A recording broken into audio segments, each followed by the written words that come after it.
This is the Theme Park Loopy podcast.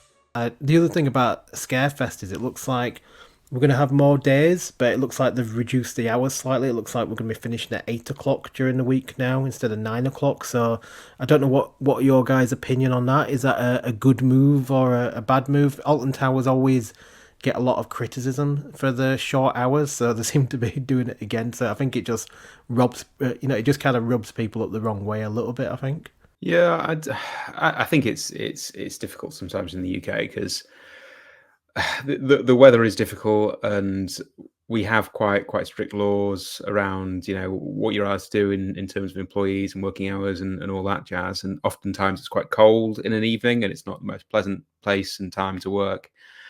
But yeah, it's annoying as a guest, isn't it? And I think the other aspect to it is theme parks at night are the most atmospheric point to go to a theme park, especially if you can get some, the roller coasters lit up, or if there's special stuff going on, like fireworks or other shows with lights.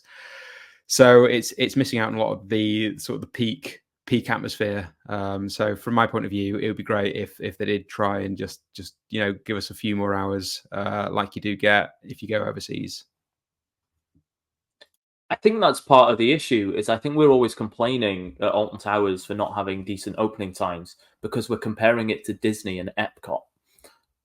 And I do wonder, is it just because of the climate here in the UK, not climate as in what Dan was saying with the weather, but as in, do we need to have longer opening times? I would love to be able to be at Alton Towers till 10 p.m. During whatever season, but do the average guest want that really? And will they stay all day? Will they make a point of it? I think that obviously if you're there all day, you would therefore spend more money on food and drink and stuff. So I think economically, it's probably a good idea. But I think, Ryan, you mentioned this earlier. Is it to do with, a staffing issue as well? Is it a case of going, well, it is nowhere. Alton Tower is absolutely nowhere. To get to it is near impossible without a car. The transport links are now awful. They used to be great. There used to be buses all the time. There used to be subsidized living quarters for the staff years ago as well. That doesn't really happen much anymore. There were. I think there's a place called The Mill, they called it, and it was a block of flats for staff to live in.